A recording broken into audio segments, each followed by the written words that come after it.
Hello दोस्तों, स्वागत है आप सभी का आपके अपने चैनल डिम्पी यादव लोक संगीत में। दोस्तों, आज मैं आप सबके सामने एक आसान मैया का भजन लेके आई हूँ। अगर मेरा भजन दोस्तों आप सबको पसंद आए तो मेरे चैनल को लाइक, सब्सक्राइब और शेयर कीजिए। चलिए दोस्तों, शुरू करते हैं। होई गई पूजनिया तोहार हो, चली आवा महारानी। होई गई पूजनिया तोहार हो, चली आवा महारानी। आवा महारानी, चली आवा महारानी। आवा महारानी, चली आवा महारानी। होई गई पूजनिया तोहार हो, चली आवा महारानी। होई गई पूजनिया तोहार हो, चली आवा महारानी। चौके पुराए कलशा भराए, चौके पुराए कलशा भराए।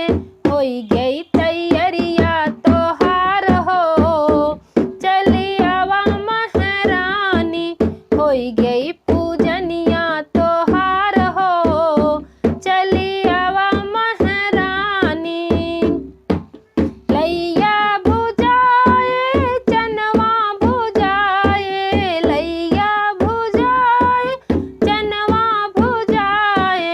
होई गई तैयारिया तोहार हो, चली आवा महारानी। होई गई पूजनिया तोहार हो, चली आवा महारानी। चूड़िया मंगाए सिंदूरा मंगाए, चूड़िया मंगाए सिंदूरा मंगाए। होई गई तैयारिया तोहार हो, चली आवा महारानी।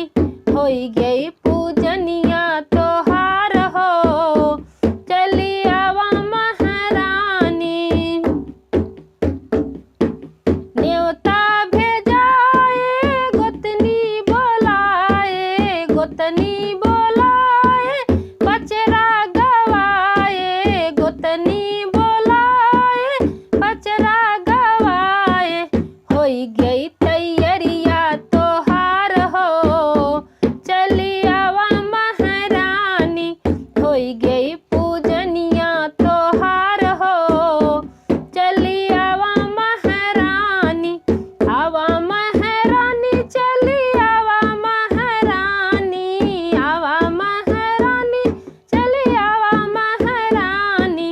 होई गई पूजनिया तोहार हो, चली आवा महारानी। होई गई